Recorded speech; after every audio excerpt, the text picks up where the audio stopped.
வந்து இந்த மாதிரி ரைடிங் கியர்ஸ் யாருக்காக? ஸோ ரைடிங் கியர்ஸ்ன்னு இப்போ பார்த்தீங்கன்னா ஹெல்மெட் யாருமே யூஸ் பண்ணுறது இல்லை இருக்காங்க. ஹெல்மெட் மேண்டேட்டரின்னு கொண்டு வந்தது காரணம் என்னன்னா, கீழே விழுந்தோன்னா ஃபர்ஸ்ட் தலை அடிப்படுது, ரோல் ஆகி பல்ட்டி அடிச்சு விழுவாங்க, எந்திரிச்சு நிற்பாங்களா இல்லாட்டி அப்படியே படுத்தே கிடப்பாங்க. So hello guys, welcome back to Motoware. So இன்னைக்கு வந்து ப்ராடக்ட் அப்டேட் வீடியோ அந்த மாதிரி எதுவுமே கிடையாது. இன்னைக்கு ஒரு அவேர்னஸ் வீடியோ.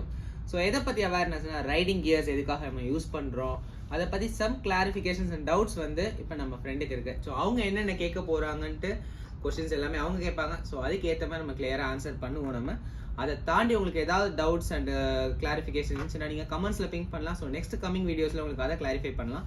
ஸோ இன்னைக்கு வாங்க இவங்களுக்கு என்னென்ன டவுட்ஸ் இருக்குன்ட்டு நம்ம கிளாரிஃபை பண்ணிடலாம். அதான் ப்ரோ, இப்போ ஜென்ரலாக எல்லாருக்குமே இப்போ காமனாக எல்லாருமே கேட்குற அதே டவுட்ஸ் தான் எனக்கு. இப்போ ரைடிங் கியர்ஸ்ன்றது யாருக்காக?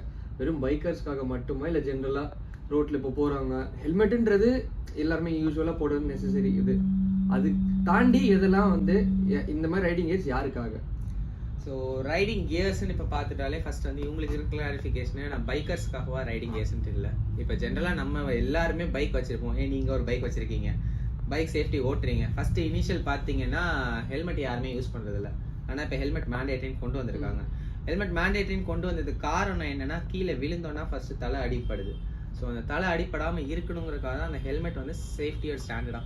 அந்த ஹெல்மெட்ஸ்லேயே பார்த்தீங்கன்னா உங்களுக்கு வந்து லோக்கலாக ஒரு 500-600 ஹெல்மெட் இல்லையா ப்ரோ? நம்ம கடைக்கு வர நிறைய பேரோட கொஸ்டின் தான், ப்ரோ எனக்கு ஒரு 400 ஹெல்மெட் கொடுங்க, ஜஸ்ட் நான் போலீஸ்க்காக வாங்குறேன். அந்த மாதிரி தயவுசெய்து பண்ணாதீங்க. நீங்கள் ஒரு பைக் வந்து இப்போ மினிமம் ஒரு ஆக்டிவாக போனாலே ஒரு 95,000 1 lakh கிட்ட போயிடுது உங்களுக்கு. அந்த மாதிரி நீங்கள் ஒரு பைக் எடுக்கிறீங்க, ஆனால் ஹெல்மெட் மட்டும் ஒரு 400-500 நீங்கள் எப்படி காம்ப்ரமைஸ் பண்ணலாம்? ஸோ அந்த மாதிரி ஹெல்மெட் ஒரு குவாலிட்டியாக எடுங்க. நெக்ஸ்ட் வந்து ஜாக்கெட்டு, ரைடிங் ஜாக்கெட், க்ளவுஸ்லாம் பார்த்தீங்கன்னா பைக்கர்ஸுக்காகவா நீங்கள் கேட்டீங்க. ஜாக்கெட் அண்ட் க்ளவுஸ் பார்த்தீங்கன்னா டெய்லி யூஸ்க்கே நீங்கள் தாராளமாக பண்ணலாம். எங்கே ப்ரொடெக்ஷன் வரும்னா, ஷோல்டரில் ப்ரொடெக்ஷன் வரும், எல்போவில் ப்ரொடெக்ஷன், ஸ்பைனு, செஸ்ட் எல்லாமே ப்ரொடெக்ஷன் வரும். நம்ம கீழே விழுவுறோமா, கீழே விழுந்தோன்னா இங்கே அடிப்படும் ஃபர்ஸ்ட், இல்லாட்டி நம்ம இப்படி போய் ஊன்றோம். அப்போ க்ளவுஸ் இருக்கும் உங்களுக்கு. இப்போ இந்த க்ளவுஸ்லாம் பார்த்தீங்கன்னா ஃபுல் அண்ட் ஃபுல் ப்ரொடெக்ஷனோட தான் வரும். எல்லாம் ஒரு நார்மல் க்ளவுஸ் பார்த்தீங்கன்னா இங்கே L2 கார்டோட வரும். ஸோ நம்ம கை இங்கே ஊண்டும் போது ப்ரொடெக்ட் ஆகிடும் உங்களுக்கு. அண்ட் மோர் ஓவர் கீழே விழுந்தாலும் அங்கே தான் உங்களுக்கு இம்பாக்ட் அடி வாங்கும். ஸோ அப்போ நம்ம கீழே விழுந்தாலும் நம்மளுக்கு வந்து அந்த அளவுக்கு இம்பாக்ட் ஏறாது. ஜெனரலாக இப்போ நீங்கள் ட்ராக் பார்ப்பீங்களா, பைக் ரேஸ்லாம் பார்ப்பீங்கல்ல, அதில் எந்த மாதிரி இது போட்டிருப்பாங்க? அது ஃபுல் பாடி சூட் போட்டிருப்பாங்க. அவங்க விழுவுறதை நீங்க பாத்திருக்கீங்களா? ரோல் ஆகி பல்ட்டி அடிச்சு விழுவாங்க, எந்திரிச்சு நிப்பாங்களா இல்லாட்டி அப்படியே படுத்தே கிடப்பாங்க. அடுத்த செகண்ட் எந்திரிச்சு நின்று பைக்கை டக்குன்னு தூக்கிட்டு அடுத்த லேப் ஓட்டுறதுக்கு நம்ம ரெடி ஆவாங்க. ஸோ அதுதான் அந்த சூட்டோட இம்பார்ட்டன்ஸ். அதுக்குன்ட்டு நம்ம அந்த சூட்டு தான் போடணும்னு கிடையாது. நார்மலா ஒரு ஜாக்கெட், ஒரு கிளவுஸ். இப்போ அதுலதான் எனக்கு ஒரு டவுட் ப்ரோ. இப்போ வந்து என்னன்னா, சூட் போட்டுருந்தா 100% சேஃப்டியா இல்லை எந்த மாதிரி? அது இப்போ ரைடிங் கியர்ஸ்லேயே வந்து டிஃப்ரெண்ட் டைப்ஸ் இருக்குது ப்ரோ. உங்களுக்கு டிஃப்ரெண்ட் டைப்ஸ் பார்த்தீங்கன்னா, நீங்கள் டெய்லி யூஸ்க்கு ஒன்று இருக்குது, லாங் டூரிங்க்கு ஒன்று இருக்குது, அண்ட் ட்ராக்குக்குன்னு ஒன்று இருக்குது. டெய்லி யூஸ் பார்த்தீங்கன்னா கம்யூட்டுன்னு சொல்லுவோம். நம்ம டே டு டே இப்போ ஆஃபீஸ்க்கு போகிறோம், இல்லை இப்போ வந்து நீங்கள் ஜஸ்ட் சும்மா உங்கள் ஃப்ரெண்டை பார்க்க போவீங்க. இப்போ ஒரு ஆஃபீஸ்னு எடுத்துட்டாலே மினிமம் 10 கிலோமீட்டரில் தான் ஒரு ஆஃபீஸ் அந்த மாதிரி இருக்குது. ஸோ அந்த கேஸில் பார்த்தீங்கன்னா சிட்டியோட டிராஃபிக் ஹெவியாக இருக்குது. உங்களோட டிரைவிங் ஸ்கில்ஸ் உங்களுக்கு நல்லா தெரியும், ஆனால் ஆப்போசிட்டில் வரவனோட டிரைவிங் ஸ்கில்ஸ் உங்களுக்கு தெரியாது.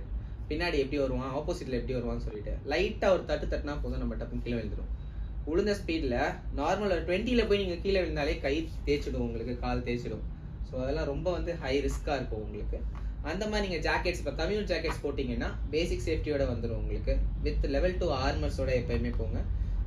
ஜாக்கெட்ஸ்ல பாத்தீங்கன்னா லெவல் 1 லெவல் 2 2 ஆர்மர்ஸ் இருக்கு. ஆனா நீங்க ஒரு லெவல் 2 சேஃப்டி ஆர்மரோட போனீங்கன்னா கீழே விழும்போது அந்த இம்பாக்ட் வந்து அது எடுத்துக்கிறோம் உங்களுக்கு. ஸோ அந்த பெயின் தெரியாது உங்களுக்கு. நெக்ஸ்ட் லாங் டூரிங்க்கு போறீங்க, அந்த டூரிங்க்கு என்ன மாதிரி ஜாக்கெட்ஸ் எடுக்கணும்னா, கொஞ்சம் ஹை அப்ரஷன் ரெசிஸ்டன்ஸ்னா கீழே விழுந்தோம்னா எந்த அளவுக்கு அது இம்பாக்ட் அது வித்ஸ்டாண்ட் பண்ணுதுன்னு தான். ஓகேங்களா? நார்மலா இப்போ ஒரு வீடியோ வந்து ஜென்ரலா வைரலா போய்கிட்டு இருக்கு. இப்போ இத்தனை செகண்ட்ஸ்ல பேண்ட் கிழிஞ்சிரும், இத்தனை செகண்ட்ஸ்ல பூட்டு கிழிஞ்சிரும், ஜாக்கெட் இத்தனை செகண்ட்ஸ்ல கிழியுது, நம்மளுக்கு இவ்வளோ இம்பாக்ட் வாங்குறோம் நம்ம அப்படின்னு சொல்லிட்டு. அப்போ அந்த ஜாக்கெட்டு, நீ கார்டு, பேண்ட்டு, பூட்டு, க்ளவ் இதெல்லாம் ப்ராப்பரா போட்டு போனீங்கன்னா அந்த இம்பாக்ட் ஃபுல்லா அது வித்ஸ்டாண்ட் பண்ணும், நம்ம சேஃபா இருக்கலாம்.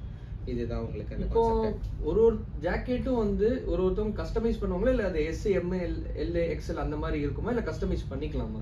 எல்லாத்துக்குமே ஜாக்கெட் இருக்கு ப்ரோ. டிஃபால்ட் சைஸஸ் பார்த்தீங்கன்னா உங்களுக்கு எந்த பிராண்ட் நீங்கள் போனாலும் சரி, S-லேருந்து 2XL வரைக்கும் உங்களுக்கு டிஃபால்ட்டாக இருக்கும். சில பிராண்ட் 5XL வரைக்குமே வச்சுருப்பாங்க. நம்ம ஸ்பெஷாலிட்டி வந்து எந்த பிராண்ட் எந்த சைஸ் வேணாலும் நம்ம கஸ்டமைஸ் பண்ணி கொடுக்கலாம். அது நம்மளோட ஒன் ஆஃப் த ஸ்பெஷாலிட்டி. ஆனால் இப்போ நீங்கள் ஒரு ஜாக்கெட்ஸ்னு போனீங்கன்னா மினிமம் ஸ்டார்டிங் ஒரு 3,500லேருந்தே ஒரு நல்ல ஜாக்கெட் இருக்கு உங்களுக்கு. இப்போ உங்களோட பைக் ரேட் என்ன? பைக் ரேட்டா மினிமம் ஒரு 1 lakh மேலே தான் வச்சிருப்பீங்க கண்டிப்பாக. ஏன்னா எந்த பைக் போனாலும் ஒரு 1 லட்ச ரூபா மேலே. நார்மல் ஒரு R15 எடுக்கிறாங்க 1.25 லட்ச ரூபா, புல்லட் சீரிஸ் போனீங்கன்னா 2 லட்ச ரூபா. ஓகேங்களா? அந்த மாதிரி நீங்கள் போகும்போது ஒரு ஜாக்கெட்டுக்கு மினிமம் ஒரு 3000 ரூபா 3500 இன்வெஸ்ட் பண்ணலாம். க்ளவுஸுக்கு ஒரு 1000 ருபீஸ் இன்வெஸ்ட் பண்ணலாம் உங்களுக்கு. பேண்ட்டு இல்லை ப்ரோ நான் ரைடிங் பேண்ட்லாம் போட்டு பெரிய லெவலாக ரைட் போகிறது இல்லை, என்னோட ஆஃபீஸ் யூஸ் பண்ணுவேன், வீக்கெண்ட் ஆச்சுன்னா ஒரு 50 to 100 கிலோமீட்டர்ஸ் போவேன், நீ கார்டு பர்ச்சேஸ் பண்ணிவிடுங்க. ஸோ இதெல்லாம் உங்களுக்கு ஒரு பேசிக் எக்யூப்மெண்ட்ஸ். இப்போ எனக்கு இருக்கிற காமனஸ்க்கு எல்லா காமனான ஒரே கொஸ்டின், 2 கொஸ்டின் நான் கேட்க போகிறேன் உங்களுக்கு. இன்னொன்று ஃபர்ஸ்ட் திங் என்னென்னா, நம்ம ஊர் வெயிலுக்கு இந்த ஜாக்கெட் செட் ஆகுமா? இன்னொன்று நம்ம டிவியில் பார்க்குறோம்ல ரேஸில் அந்த மாதிரி, அந்த ரேஸ் ஜாக்கெட் தான் இந்த ஜாக்கெட்டா இல்லை ரெண்டுமே டிஃபர் ஆகுதா? இந்த 2 கொஸ்டின் காமனாக எல்லாருக்கும் இருக்கிற அதே கொஸ்டின். ஓகே, இது ஒரு நல்ல கொஸ்டின். காமனாக பார்த்தீங்கன்னா இப்போ நம்ம டெய்லி யூஸுக்கு பார்த்தீங்கன்னா நம்ம சவுத் இந்தியா வந்து ரொம்பவே வெயிலாக தான் இருக்கும். சில நேரத்தில் மழை பெய்யும், இல்லை சில நேரத்தில் தான் குளிர் இருக்கும். ஆனால் மேக்ஸிமம் பார்த்தீங்கன்னா சம்மரில் தான் நம்ம இருக்கும். அப்போ மெஷ் வச்ச ஜாக்கெட் நீங்கள் யூஸ் பண்ணலாம். மேக்ஸிமம் மெஷ் வச்சிங்கன்னா வென்டிலேஷன் நிறையா இருக்கும் உங்களுக்கு. ஸோ அந்த வென்டிலேட்டர் நீங்கள் ரைடிங் அப்போ நல்லாவே உங்களுக்கு தெரியும். உங்களுக்கு ஜஸ்ட் ஒரு ஹைவே பிடிச்சாலே அந்த வென்டிலேஷன் தெரியும். இல்லை நார்மலாக சிட்டிக்குள்ளே ஊட்டும் போதே நார்மலாக எப்படி விண்ட் பிளாஸ்ட் அடிக்குது, பட் அந்த பிளாஸ்ட் வந்து கொஞ்சம் கட் ஆகும். ஓகேங்களா? அது ஒன்று. செகண்ட், ட்ராக்ல யூஸ் பண்ணுற ஜாக்கெட்டுக்கும் நம்ம நார்மல் டூரிங்க்கு யூஸ் பண்ணுற ஜாக்கெட்டுக்கும் ரொம்பவே டிஃப்ரென்ஸ் இருக்குது. ட்ராக்ல பார்த்தீங்கன்னா கம்ப்ளீட் லெதர் தான் யூஸ் பண்ணணும் உங்களுக்கு. அண்ட் லெதரோட குவாலிட்டி அண்ட் ஸ்டாண்டர்டுன்னு ஒன்று இருக்குது. அது வந்து ஒரு ஃபுல்லி லெவல் 2ல வரும். அதெல்லாம் நம்ம சிட்டிக்கு போட்டாலே அவ்வளோதான், போட்டு ஒரு 2 நிமிஷம் கூட நம்மளால் நிற்க முடியாது. ஓகேங்களா? அப்போ நம்ம சிட்டி யூஸ் ஸ்ட்ரீட் யூஸ்ன்னு வரும்போது ஜாக்கெட் வந்து கொஞ்சம் லைட் வெயிட்டடாக இருக்கும் உங்களுக்கு. லைனர்ஸ் எதுவும் இருக்காது அண்ட் ஆர்மர்ஸ் மட்டும் இருக்கும் உங்களுக்கு. நீங்கள் போட்டாலே அந்த ஃபிட்டாக போடணும். இப்போ நம்ம பார்த்தீங்கன்னா இப்போ இந்த டிஷர்ட் இந்த ஃபிட் இருக்குது, இந்த ஃபிட்டில் இந்த ஜாக்கெட் இருக்கும் உங்களுக்கு. அப்போ அந்த ஃபிட் இருக்கும்போது உங்களோட கான்ஃபிடென்ட் லெவல் ஒரு நெக்ஸ்ட் லெவலில் இருக்கும்.